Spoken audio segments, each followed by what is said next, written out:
وإذا طلقتم النساء فبلغن أجلهن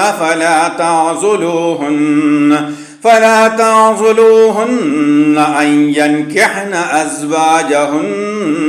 إذا تراضوا بينهم بالمعروف ذلك يوعظ به من كان منكم يؤمن بالله واليوم الآخر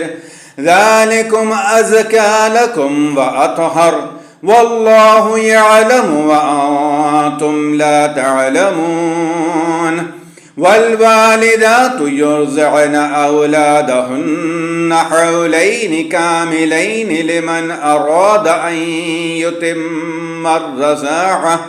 وعلى المولود له رزقهن وكسوتهن بالمعروف لا تكلف نفس إلا وسعها لا تضار والدة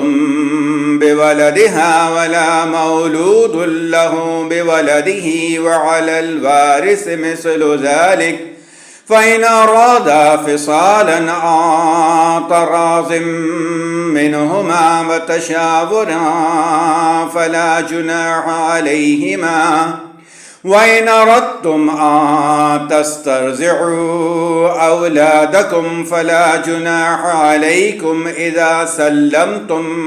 ما آتيتم بالمعروف واتقوا الله واعلموا أن الله بما تعملون بصير.